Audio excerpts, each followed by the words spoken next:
Breaking news sa naging laban ni na Erislan de Lara versus Danny Garcia. So naging boring ang laban nila, walang gaanong aksyon. Kung mapapansin sa laban, parehas nagbibitaw na suntok. Pero mas nakakatama si Erislan de Lara. Mas nag-aalangan si Danny Garcia na sugudin itong si Lara. Dahil pwede siyang ma-counter anytime. Kaya pa isa-isang suntok lang ang ginawa ni Danny Garcia. Pero yung iba hindi gaanong tumatama kay Lara. Nadidismaya na rin yung mga nanonood sa arena dahil sa kakulangan ng aksyon. Hanggang sa dumating na ang round 9, dito na bumagsak si Danny Garcia. Tinamaan ng paulit-ulit sa mukha. At bago magsimula ang round 10, dito na hininto ng corner ni Danny Garcia ang laban. Panalo si Erislan de Lara via RTD sa round 9. Na-retain niya ang kanyang WBA middleweight title. At may bagong kartada si Erislan de Lara na 31 wins with 19 knockout at may 3 talo.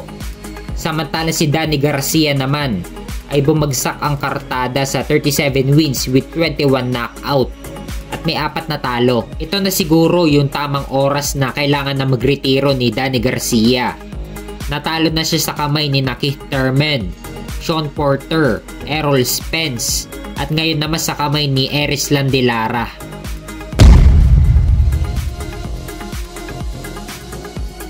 Sa kabilang banda naman, ang laban ni Unified Super Middleweight Champion Canelo Alvarez versus Edgar Berlanga.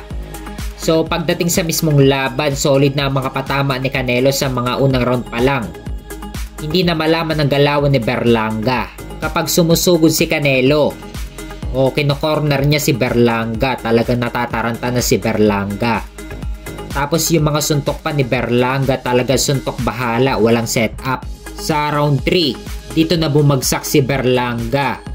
Ang ganda ng timing ng pagkabitaw ng left hook ni Canelo.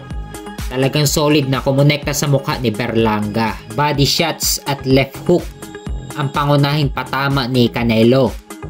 Pero nitong mga huling rounds, pinipilit na lang makasurvive ni Berlanga.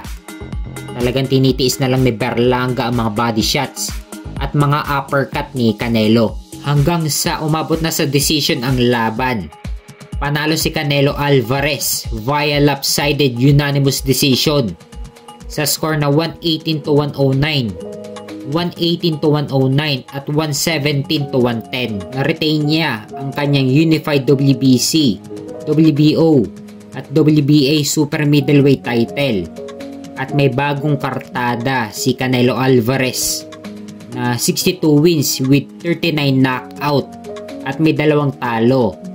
Samantala si Edgar Berlanga naman ay bumagsak ang kartada at nalasap niya ang kauna-unahang talo nito sa kanyang professional boxing career na 22 wins with 17 knockout at may 1 talo. So pagdating sa post-fight interview kay Canelo, hindi na binanggit pa ang pangalan ni Mexican Monster David Benavidez.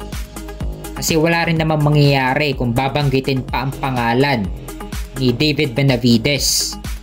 Talagang malabo na talaga na papalagpas si Canelo kay David Benavidez.